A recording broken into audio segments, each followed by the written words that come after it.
اپنے رب کی نافرمانی اور سرکشی میں مسلسل بڑھتا ہی چلا جائے اور اللہ تعالیٰ کی نافرمانی کرتا جائے، لیکن بعض مرتبہ اللہ تعالیٰ کسی کی ہدایت اور فلاح اور کامیابی کے دروازے کھول دیتا ہے۔ آئیے ایسا ہی ایک عجیب و غریب واقعہ سنیے۔ یہ واقعہ ایک یمنی نے اپنے استاد کے حوالے سے سنایا ہے۔ انہوں نے بتایا، مدینہ منورہ کے دو نوجوانوں نے سیر و سیاحت کی غرض سے ترکی جانے کا ارادہ کیا۔ ترکی ایئرپورٹ پر پہنچے اور وہاں پہنچ کر شراب و کباب کی محفلوں میں وقت گزارنے اور عیاشی کا سامان کرنے کے لیے استنبول کی راہ لی۔ جب وہ دونوں استنبول پہنچے، انہوں نے شراب خریدی اور ٹیکسی میں سوار ہوئے اور ڈرائیور کو علاقے کے کسی ہوٹل میں جانے کو کہا۔ ہوٹل پہنچ کر جب وہ ریسیپشن پر پہنچے اور رہنے کے لیے کمرہ مانگا، ریسیپشنسٹ نے پوچھا کہ آپ کہاں سے آئے ہیں؟ تو ان دونوں نوجوانوں میں سے ایک نوجوان نے کہا کہ ہم مدینہ منورہ سے آئے ہیں۔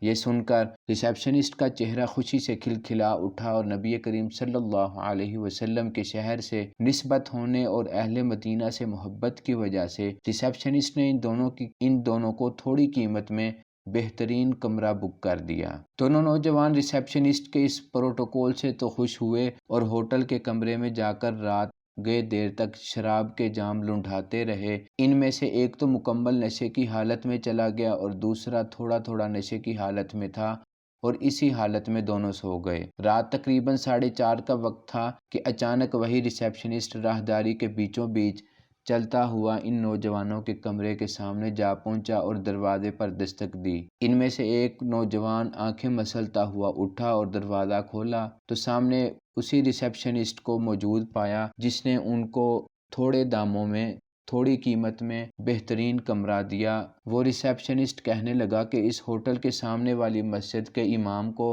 اس بات کا پتہ چلا کہ سامنے ہوٹل میں مدینہ منورہ سے آئے دو نوجوان مقیم ہیں، تو اس نے نماز پڑھانے سے ہی انکار کر دیا ہے اور اس کا اصرار ہے کہ مدینہ منورہ سے آئے لوگ ہی ہمیں نمازیں پڑھائیں گے، لہٰذا وہ مسجد میں آپ کی آمد کے منتظر ہیں تاکہ آپ کی اقتداء میں نماز پڑھ سکیں۔ یہ بات سن کر دروازے پر کھڑے نوجوان کے رونگٹے کھڑے ہو گئے اور اس نے فوراً اپنے ساتھی کو جگایا اور اپنے دوست سے پوچھا، کیا تمہیں قرآن مجید کا کوئی حصہ یاد ہے؟ دوست نے کہا، کچھ بھی نہیں، کیوں، کیا ہوا؟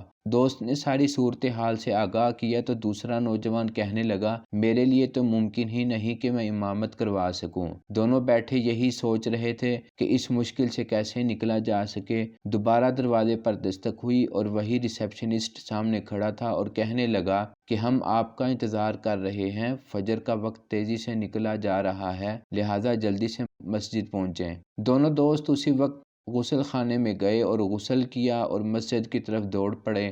جب مسجد پہنچے تو مسجد نمازیوں سے کھچا کھچ بھری ہوئی تھی، جیسے جمعے کی نماز ہو یا عید کی نماز ہو۔ لوگ آگے بڑھ بڑھ کر مدینہ منورہ سے آئے ان دونوں نوجوانوں کو سلام کر رہے تھے۔ ان میں سے ایک امامت کے لیے آگے بڑھا اور نماز پڑھانی شروع کی۔ جب اس نے اللہ اکبر کہا اور الحمدللہ رب العالمین کہا تو مسجد میں موجود ہر نمازی کے ضبط کے بندھن ٹوٹ پڑے اور انہیں محسوس ہوا گویا وہ مسجد نبوی میں نماز پڑھ رہے ہیں۔ وہ نوجوان جس نے امامت کروائی تھی وہ کہنے لگا، میں بھی ان لوگوں کے ساتھ رونے لگ گیا اور اتنا رویا کہ میری ہچکی بندھ گئی۔ میں نے دونوں رکعتوں میں سورۃ الفاتحہ اور سورۃ الاخلاص پڑھی اور مجھے ان دونوں سورتوں کے علاوہ قرآن مجید میں کچھ بھی یاد نہیں تھا، اور جب نماز ختم ہوئی تو میں نمازیوں کی طرف مڑا تو وہ مجھے سلام کرنے کو لپکے۔ یہی وہ موقع تھا جب اللہ تعالیٰ نے ان دونوں نوجوانوں کی ہدایت کا سامان کیا، اور اسی موقع پر اللہ تعالیٰ نے ان دونوں کو ہدایت عطا کی، اور جس نوجوان نے تب نماز پڑھائی تھی وہ اب ایک جانا پہچانا داعی اور مبلغ ہے۔ کبھی کبھی اللہ تعالیٰ ہمارے لیے ایسے مواقع پیدا کرتا ہے جو ہماری ہدایت کا سبب بن جاتے ہیں اور ہمارے